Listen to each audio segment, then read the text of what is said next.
Hello guys, boy DIY ulit.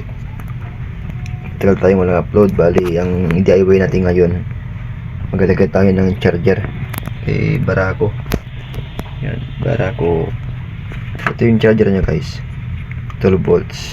Madali connect kasi meron ng positive tsaka negative. Ito yung wire niya. Yung red sa positive, yung black sa negative. Tapos ito guys, may fuse na rin yan. Ito, may fuse sa loob yan. Hanapin natin ngayon yung accessories wire ni Barako. Bubuksan natin tong cowl nya. Yan. Headlight cowl nya. Hanapin natin yung yung kulay brown na wire kasi yung accessories nya. Hanapin yung cover. Ito, alisin natin to. Yan, para mabuksan natin itong headlight. Kasi nasa loob yung accessories wire. Hanapin natin ngayon guys. Tara, buksan natin. So guys, nabuksan na natin. Yan. Tignan natin yung ilalim na ignition switch natin.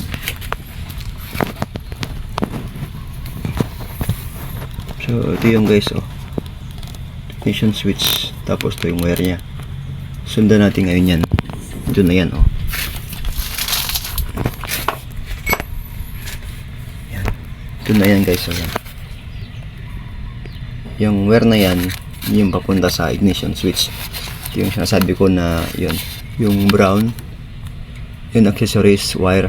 Tapos yung white, yun ang live yan. Connected sa positive ng battery yan. Yan.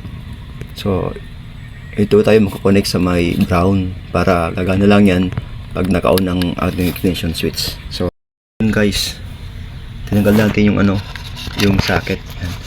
Yan nyo, ito yung papuntang mga flasher, stoplight. Yan. Ito naman guys yung papuntang ignition switch, yung sasyan natin yan. So itap natin yung ating red wire ng ating charger dito sa may brown. So try itap natin. Yan guys, nakakunik na yung mga wire natin sa ating charger. Itong red, di kayo makakamali yan dahil may nakalagay naman na positive at negative yan na mark. Yan. Meron yan, malabo lang sa video yan, positive at negative. Red positive, black is negative. Ito guys, ito yung fuse sa loob. Yan, may fuse sa loob yan.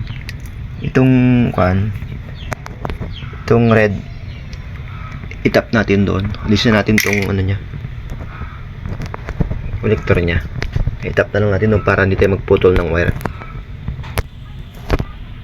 Yan guys, nakatap na siya. Yan, para hindi tayo magputol ng wire.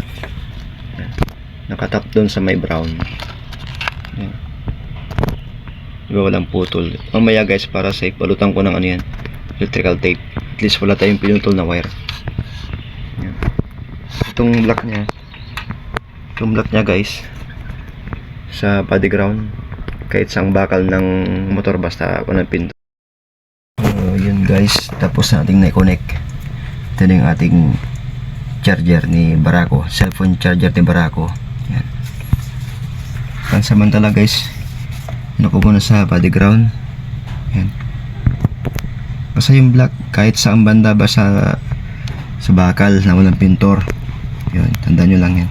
So ngayon guys, i-testing natin, pero pansamantala lang yan, testing na natin para matest na natin kung gagana. Pero dapat nakatago para magandang tignan. So pag yun natin yan guys, gagana na yan. Subukan natin pagkagana. Ito yung ating adapter. Pag ito umilaw, ibig sabihin gagana siya. Ayun guys, umilaw. Diba? Yun, i-off ko yung yung ating ignition switch. Namatay. Yun ko. Yan. So yun guys, kung paano mag-install ng ating cellphone charger kay Barako. Madali lang, tandaan nyo lang yung brown na wire na galing sa ignition switch, yun lang yung i-connect nyo. Yan. Pwedeng connected sa battery yan, kaso nga lang wala siyang patayan. Katulad nito, pag naka-off ang susi, naka-off din yung ating charger. So yun lang guys ang ating DIY ngayon. Sana ay may natutunan kayo, simpleng DIY lang. So boy DIY, please continue to subscribe sa my channel guys. Thank you.